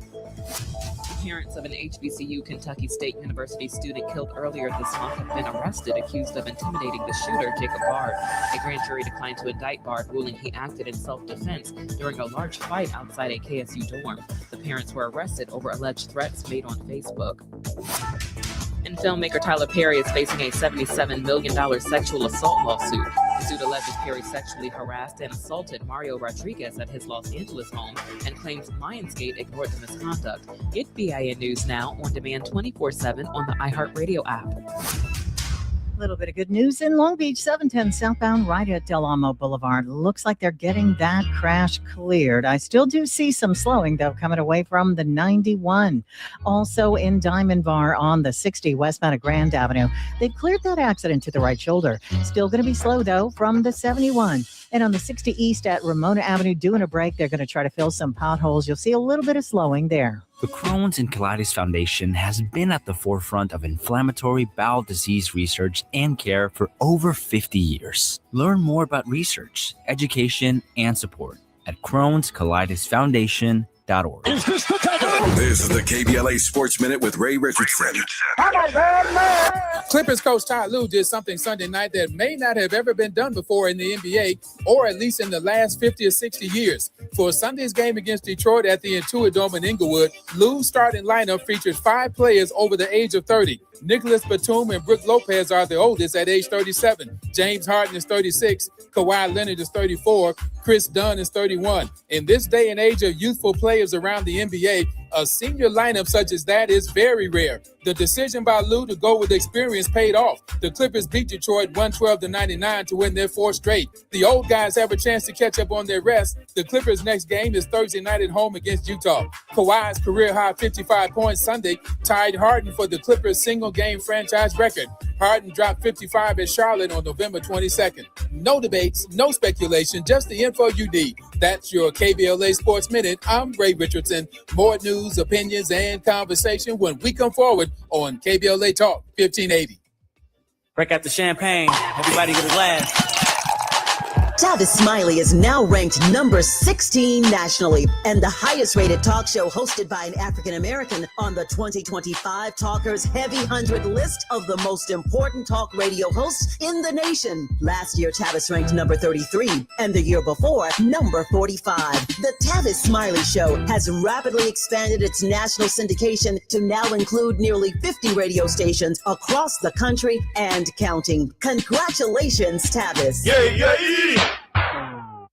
As a mom, comforting my family is what I do best. Vicks Vapor Stick provides soothing, non-medicated Vicks Vapors in an easy-to-apply stick, and it dries fast, so there's no mess. I use it to comfort myself and my family. Thanks, Mom. Vicks Vapo Stick, soothing comfort for the whole family. And try Vicks Vapo Shower Max for steamy Vicks Vapors when you need more comfort for yourself. Use as directed. 10 athletes will face the toughest job interview in fitness that will push past physical and mental breaking points. You are the fittest of the fit. Only one of you will leave here with an iFit contract for $250,000. This is when mindset comes in. Someone will be eliminated. Pressure is coming down. Trainer Games on Prime Video January 8th. Watch the trailer on trainergames.com. KBLA Talk 1580. We've got a lot to talk about. KBLA Talk 1580, connecting you with services and solutions. The Autopsy Initiative provides a second autopsy free of charge for victims' families who have lost their loved ones due to a police-related death. The services offered through the initiative include the completion of a second autopsy, disclosure of preliminary findings, and a final autopsy report. A police-related death is when an individual is harmed by police officers using deadly force, which results in an individual's death. Police-related death includes in-custody deaths, including those that arise during contact with law enforcement officers during arrest, pursuit, booking, transport, or incarceration. The Autopsy Initiative has a team of board-certified pathologists on call. An autopsy request may be completed by anyone with a close relationship with the victim, which may include the victim's spouse, partner, relative, close friend, or lawyer. To request a free second autopsy for a victim of police violence, please visit knowyourrightscamp.com. That's knowyourrightscamp.com. Then click on Autopsy, then click on Request. At KBLA, we believe in justice for victims of police violence. We say their names, and we don't black down. This is a community call to action from KBLA Talk 1580.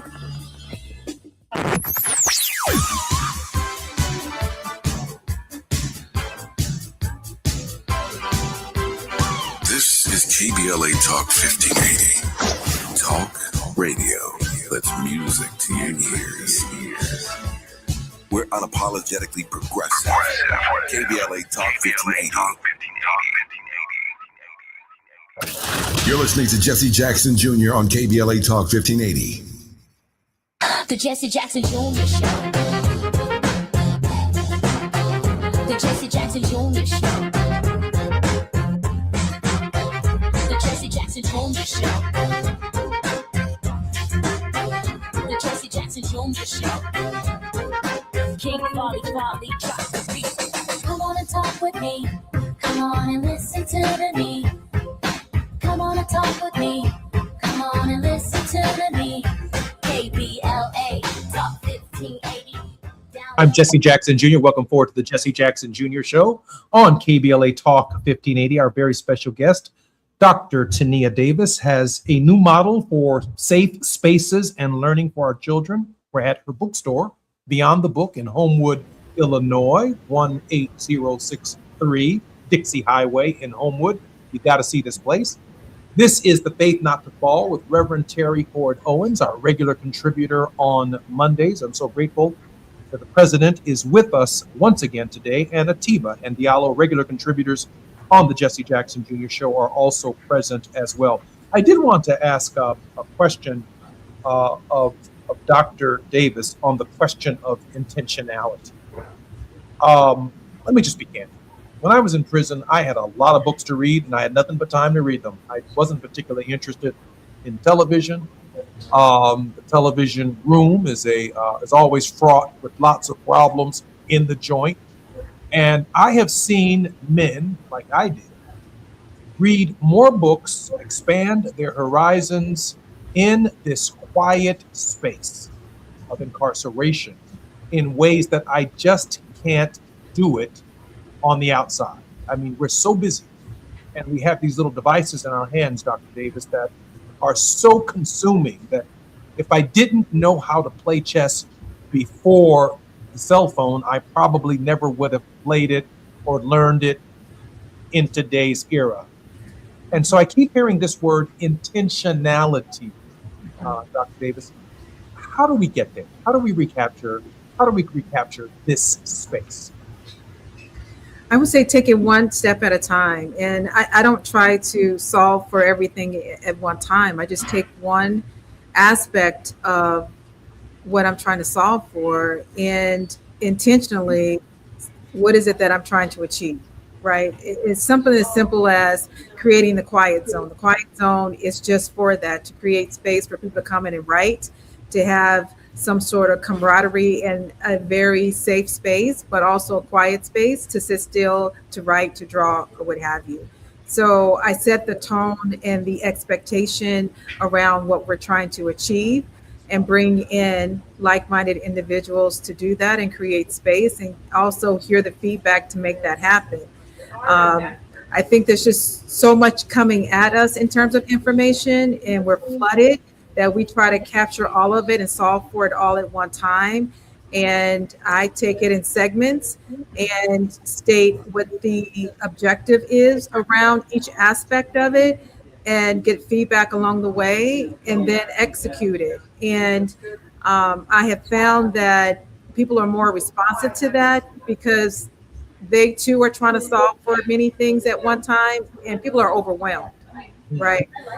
It's something as simple as getting back to writing. I mean, I hear the same thing from customers come in. They haven't been able to sit and read a book in over 6 months or a year, and they want to get back to it. And I say, well, let's start with one story at a time.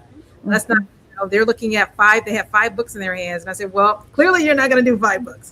So let's start with one. And where is your interest? What are you most interested in? And kind of just start from there and take those little tiny pieces and move towards something that people can feel that they are accomplishing something. Because what I found is, like, some people come in and grab a bunch of books and they don't read any. And then you kind of help them hone in on that one. And they're like, wow, I read through the book. Now I want another one.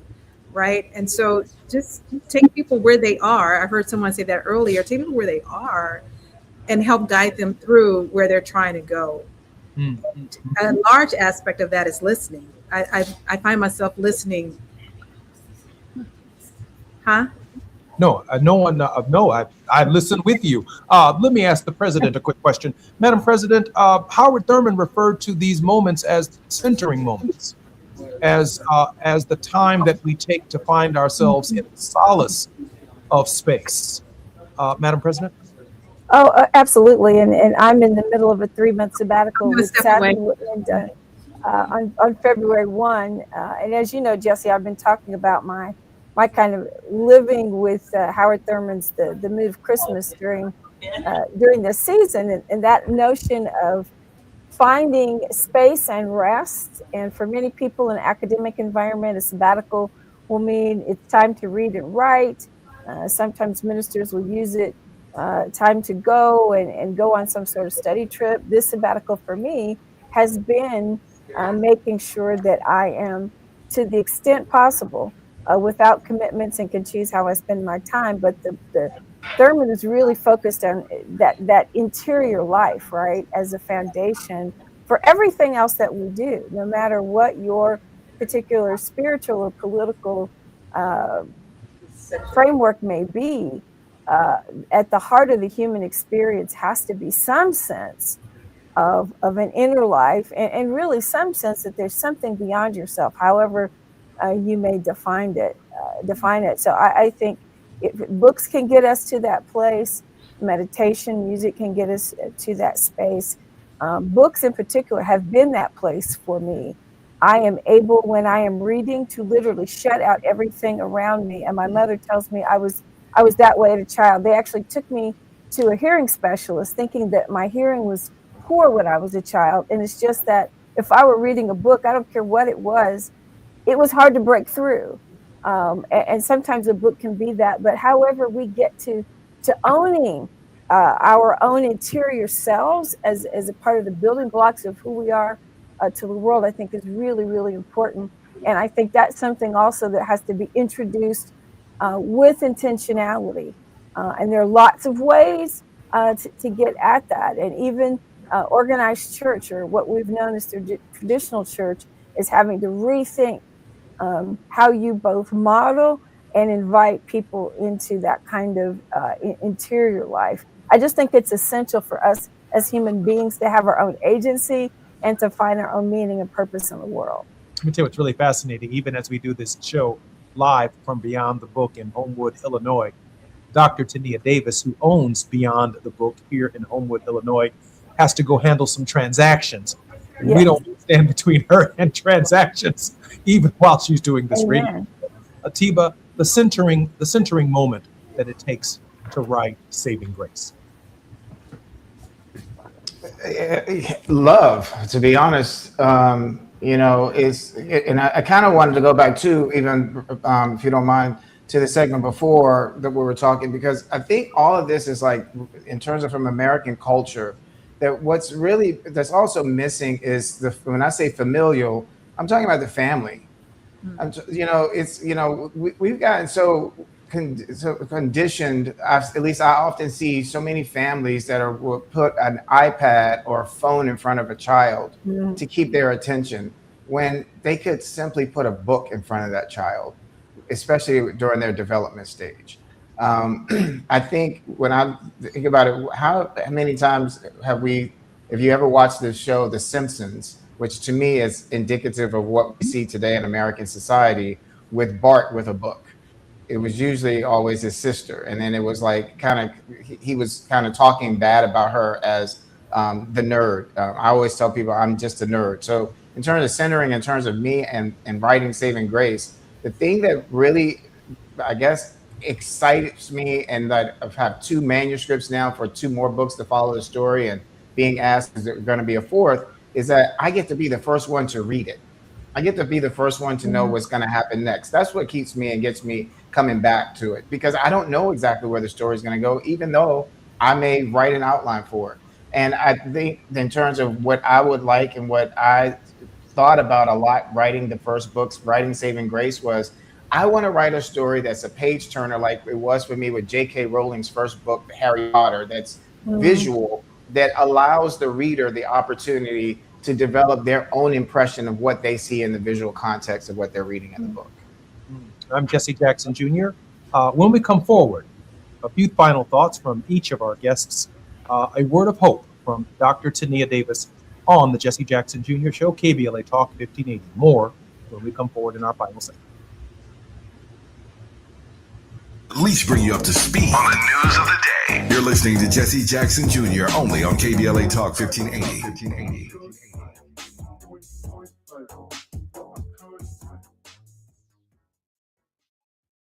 Is reviewing life insurance on your to-do list? Now's the perfect time to add it. A friend recently told me that securing life insurance sooner rather than later can help you lock in lower rates for years to come. So I bumped this up on my list and got it done. I called SelectQuote and couldn't believe how easy and affordable life insurance is. I'm 40 and got a $500,000 policy for $16 a month. My husband's also 40 and his $500,000 policy was only $18 a month. Plus, with SelectQuote's same-day coverage, there was no medical exam required, and we were covered by the time we hung up. Knowing I have this checked off my list feels amazing, but the peace of mind knowing my family is protected feels even better. Call SelectQuote at 1-800-729-7070. That's 1-800-729-7070. Or go to SelectQuote.com to get your free quote today. That's 1-800-729-7070. Details on example rate at SelectQuote.com.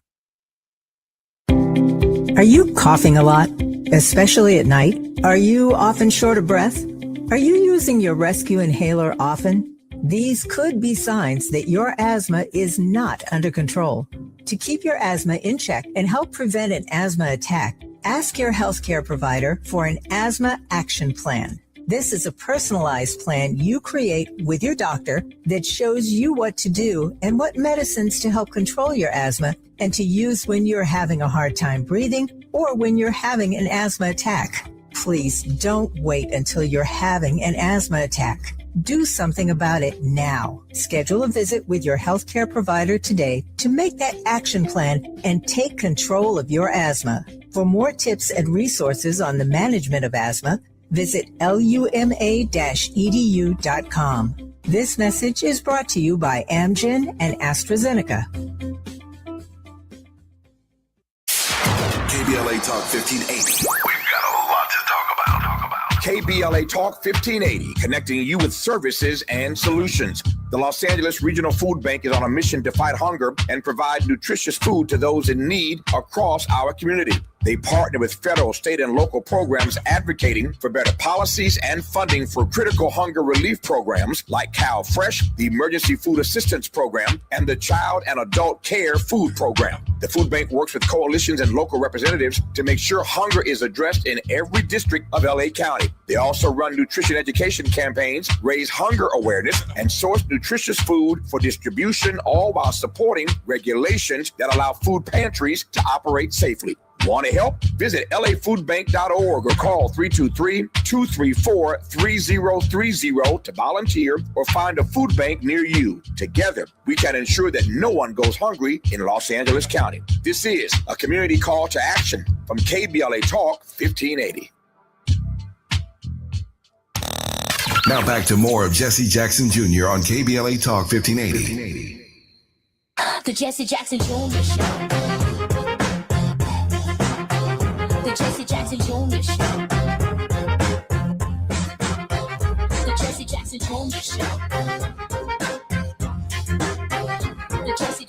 your mission. King Volley, volley, drop the beat. Come on and talk with me. Come on and listen to the me. Come on and talk with me. Come on and listen to the me. KBLA, Talk 1580. I'm Jesse Jackson Jr. Welcome forward to the Jesse Jackson Jr. Show on KBLA Talk 1580. Our very special guest in this hour has been Dr. Tania Davis. We also welcome our regular contributor, Reverend Terry Ford Owens, the President and General Minister of the Disciples of Christ Church, and Atiba and Diallo are bringing the new year in with me, our regular contributors, during the week. I want to congratulate and thank all of our regular contributors. And let me give each of them a minute and a half for a final thought. The final word of hope will come, obviously, from our very special guest, Tania Davis. Mr. Brooks. Yeah, just a final thought. I think that your very special guest today is a great example of how to really merge business ideas with community, but also grounding it in what is of value to us as not only human beings, but specifically within what's really needed within communities. And I think as we go forward into the new year, is to remember that no matter what endeavor we're a part of, that is critically important that we bring our skills to bear to make sure that we're also connecting our community to the success that we'll see within whatever endeavor we're having.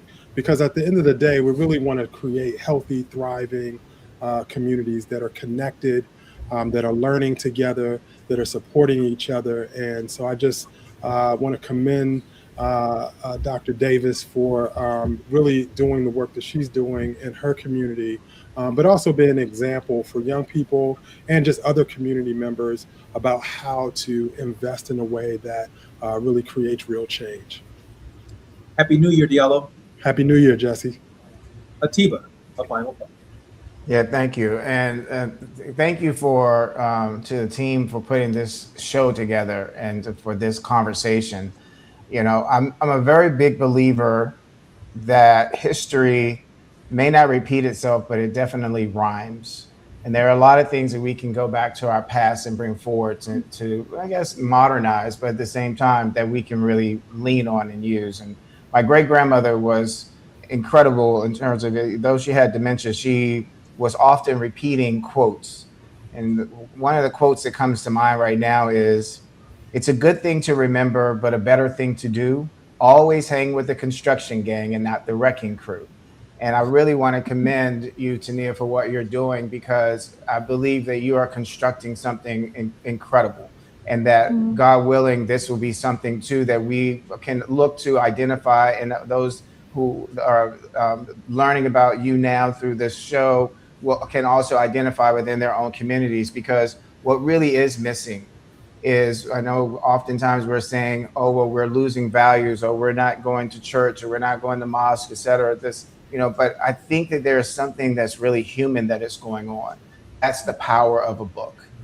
There's something very human going on. That's the power of coming together and having conversations, even when we don't agree with each other, just listening to different perspectives. That's how I think that we learn. So thank you so much for what you're doing. Jesse, thank you so much for allowing us to be together. Diallo, of course, it's great to see you. And Reverend, I really appreciated listening to you today. And I wish you all a very, very happy and prosperous new year. Happy New Year, Atiba. Thank you. Happy New Year. Madam President, I think we have time actually for a double dose vote. Reverend Terry Ford Owens. Well, it's always a treat to have this weekly conversation with Jesse. And I told the producer, I said, hey, I'm just listening. I don't even have to be brought in to the show today, because I thought what was being discussed was so important. But it dovetails nicely with my own work and my own thoughts and the impact I try to have on the world in terms of, my book, Staying at the Table, is really about that ability to listen, that ability to recognize that within each of us is the dignity that God created, and no one of us has the ability to take that away from any of us. And so being at the table, and for me growing up, books have been that gateway to understanding not only myself, but to understanding the world. And knowing my own history, there is still, my son, 30 years after I was in elementary school, wasn't getting any more Black history or dignity of his person as a young Black boy that I got as an elementary school person. So I always had to supplement that with books that I made sure that he had. Doing the same thing with my 3-year-old grandson, who is loving books. And when he opens a package, he says, "New books." He gets very excited about a new book, but that's intentionality, right? That's intentional. My dad was intentional with us. I've tried to be intentional with my son and down the road. So thank you, Tania, for creating this safe space where the community gathers to hear the stories of our people, but to hear the stories of all peoples, and to know that there are stories and histories that simply cannot be erased, and building up those social skills, right? To sit and talk with other people about what we've learned and discerned. That to me is a part of one's own interior life, as I said earlier. So I salute you, Tania. I'm going to have to swing by this bookstore before my travel schedule starts up in February and make sure I patronize you and perhaps buy some things for my grandson. But as Howard Thurman reminds us at the end of The Mood of Christmas, looking forward to the new year, he's both reflective, but he's also reminding us that God has promised that all things are always new. And for me, the understanding of God's limitless love for all of us continues to give me hope, no matter who's in the White House, no matter who's in any elected office, but helps to remind me that there is still more I can do, and to not get discouraged. So I think that hope of future tomorrows is something that we must carry with us into 2026, and taking time, as I have said, to armor myself and prepare for what is ahead. My theme has been the growing edge. That's been my theme for the sabbatical, and I'm going to try to live on that growing edge going into the new year. So happy New Year to all of you, and continued blessings on all that you do in your communities, and may God prosper you in all sorts of ways because of it. Happy New Year, Madam President. Happy New Year. Happy New Year. Final word of hope, Dr. Tania Davis. Well, first of all, Reverend Owens, that was amazing. And I think it's so important that we don't let stories die. And my last words encourage all of us, look at books as gifting for 2026. So as we look at, whatever gifts and toys and things like that, I think the best gifts that we can give kids is the book of knowledge and the stories that have been so wonderfully crafted, that we not only give them the book, but also tell the stories and how some of these books came about to be. And I think that's so important, to understand the stories behind our stories. And so I'm encouraging everyone to look at not just storytelling itself, and as we gift books, not for the sake of buying a book, but understanding what that book brings to the conversation and to that child's growth and development. That would be my cry out, is to really be intentional about how we're gifting the next generation of readers with books. I am so grateful for all of our guests and our regular contributors, particularly Dr. Davis. I want to take this opportunity to wish a happy birthday. 29 years old on the 29th. He is our engineer, Taz Scott, who comes to this show every day. He's behind the scenes, and we brought Taz forward for the final minute of our show. Taz, happy birthday. Thank you so much, Mr. Jesse. Thank you so much, man. So glad and so proud that you've worked with us, and please hug your mother and your father for us, two extraordinarily wonderful people who also have worked in the background of our show since its inception. Taz, happy birthday and happy New Year to all. I'm Jesse Jackson Jr. You've been listening to the Jesse Jackson Jr. Show on KBLA Talk 1580. Please keep KBLA Talk 1580 on your recurring contribution and support list going into the new year. This is going to be a very, very important political year, and we're going to need Tavis Smiley more than ever. More when we come forward on KBLA Talk 1580. I'm Jesse Jackson Jr.